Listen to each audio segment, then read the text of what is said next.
Hello, my name's ONeill, and I've been working on a project called Graffiti. Again, like Steve talked about in his talk, just at the launch in November time, a few of us were asked to respond to the Ainsley factory, and I don't know if any of you have been over to the site, but I have written a little bit about sort of my thoughts and my feelings when I went into the Ainsley factory, and it was slightly like going to heaven. I went into this room and there was just hundreds of prints on shelves, on the floor, in packets, everywhere, and it was just loads of patterns and all sorts of colours and golds and everything there, and I was just like, I didn't know how to respond. It was so overwhelming, and I think in a way that tiny room is like Stoke to everyone, you know, probably everyone here. The opportunities, the potential, the history, everything is, there's so much here in the city that actually sometimes it's difficult to know where to start.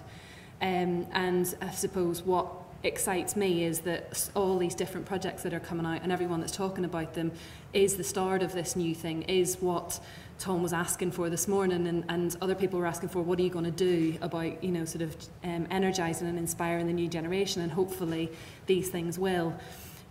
These pieces at the bottom are charity shop finds of Ainsley, which then I redecorated with some of these patterns that I found in the transfer room. So instead of using them in the traditional sense and laying them perfectly around the edges, which they were designed for, I followed the form, and you let the form dictate how that sort of pattern moves across and wraps around. So the bowl and the jug both are one continuous line which follows over and over and over again, and they've been through 7 firings. For me, the way I'm sort of graffitiing these pieces was perhaps using something that is seen as precious and maybe not being precious with it, just experimenting, playing, having fun and seeing where it could go. These pieces, the circular discs of paper, are the firing sheets that I found in the factory, and I used those. They actually happen to be transfer firing, so they only go to 800 degrees. So what I did was track each firing that the pieces went through and mark that with the little orange dots you can see. So it's, the whole piece kind of tracks the history of how those pieces came to be. The other part of what I did for the launch event was, with the rest of the small side plates, I used water jet cutting as a process of cutting sections from existing plates. I'm interested in reusing existing materials, looking at sort of what can be done to perhaps re-enliven those objects and take them from the charity shops and put them back into the domestic, the commercial, whatever environment that may be, but with a slightly different take on them. So using parts of the Ainsley logo, the Made in England, the butterfly, the floral, the Ainsley kind of lettering, and chopping them out of the pieces.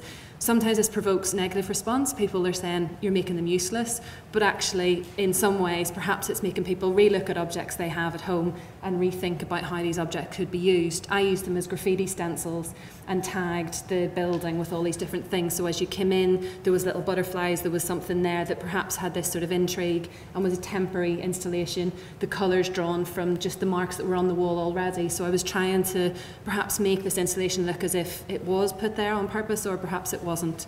It's up to the viewer how they kind of interpret that. These are 2 of the pieces, and again looking at the original plate and the beauty and the decoration, and adding a very vibrant, very matte, very different non-ceramic material just in a spray paint form over the top of that, and how that changes how you view that piece, how it challenges perhaps what it is, why it is, what's been done to it, and the connections that you have with that piece from perhaps your own history or your own kind of experiences. After those initial experiments, I was introduced to a group in Burslem called Unity. Unity are a fantastic charity who support young people who are outside of mainstream education. The group that I was introduced to are between 14 and 16, mainly boys, and there was 1 or 2 girls that were there in the group, but the group changed on a sort of weekly basis. Sometimes people weren't there, and so others were consistent the whole way through the project. And what I did was I went and just did some sessions experimenting with them on what ceramics meant to them, what ceramic could mean to you know, sort of me, what it was in terms of my experience of it, and perhaps what their ideas were. as you can imagine, some of the reactions were not as enthusiastic as I was, but some of them were. And it was brilliant to have that conversation with 14 to 16-year-olds who perhaps had never thought about ceramics as being a career outside of working in a factory, which perhaps their grandparents had, or other kind of approaches that they'd had experience of. And I said, well, this is, you know, part of my practice is coming and working with you. This is something that you could possibly do. This is someone else who's, you know, I showed them some of Robert Dawson's work, some of other people's work that's inspired me, that I've looked at, that they were sort of thinking, oh, I'd never seen anything like that before. And then this, over at the old post office, we were given this fantastic space, which is an outdoor wall, but it's covered, so it's perfect for graffitiing. And there's an artist, Nicholas Roach, who works with Unity, who worked with me on this, and we worked together very, very well on this. And we basically took the boys over and said, right, you can do anything you want on this wall, as long as it's to do with ceramics. And this is what happened. It sort of, we basically let them do whatever they wanted to do for a whole day. And then we sort of stood back and we said, right, what do you think? Should we invite the press down? Should we get people in and show them what you've done and show them this fantastic piece? And, you know, there's all these people going to come and see it. And no, we can't show anybody this. And that sort of, I suppose that I was trying to show them that, you know, if you just do stuff and you don't really plan it and you just kind of react, that sometimes the overall impact isn't as strong as it could be if you'd sat back and sort of spent some time looking at what works and what doesn't work. So we picked out sections that we enjoyed, sections that they thought were good, that I thought worked, and we came up with a plan of how we could kind of work with this. So we looked at pattern, how that could move across form. We just used simple paper plates and materials that were familiar and easy and not sort of a million miles from what they kind of were used to.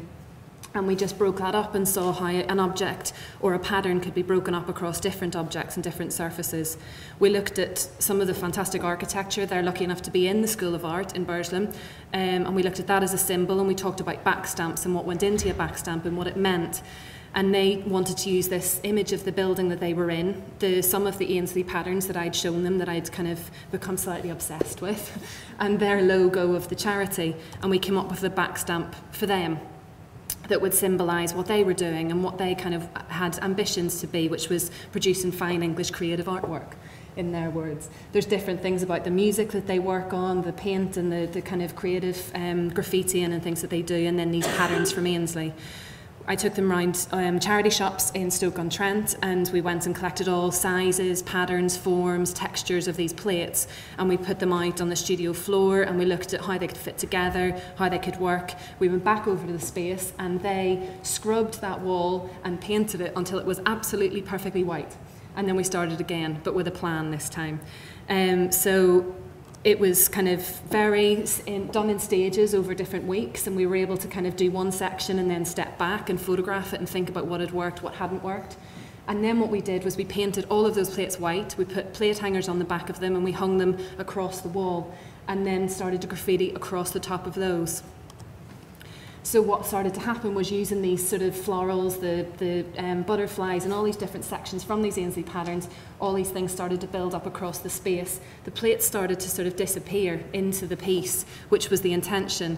And this is what we ended up with, was this whole piece, which, as you can see, goes across the shutters. The kind of more we worked on it, the more it sort of spread across the space. We started off wanting to do one wall, we ended up doing 3. It comes across the shutters, it goes down onto the floor, it goes up on the wall, it comes down on the floor in other pieces and right over onto this door. But there's about 45 plates in amongst that piece. And what we did then was select the most kind of interesting plates from that and take them out and photograph them as abstracted from the kind of overall. So it's a glimpse, it's a kind of a snapshot of part of this whole piece. But in itself, these pieces at the bottom are really quite interesting pieces on their own. And what we've done now is have those digitally printed and mounted onto flat dinnerware. So it is kind of, these are the 2 outputs, I suppose, in a way, that have come from this project that are by no means finished. They're at a midpoint, but hopefully it's providing something that's inspiring a new sort of generation that's coming through. They're already doing 2 more ceramics projects within their kind of group, and the next year that's coming through is doing another ceramics project, not with me, but with the staff who I worked with, and hopefully that will continue, and they'll draw on that heritage and kind of continue to use that. what I've done is within the old post office, I've asked people to vote on their favourite plates, and then on those pieces that get the most votes, hopefully they'll go into production. We'll produce a dinner service that can then be sold with the logos of BCB and myself, but the charity and the young people that were involved in the project. And that's about it. Thank you.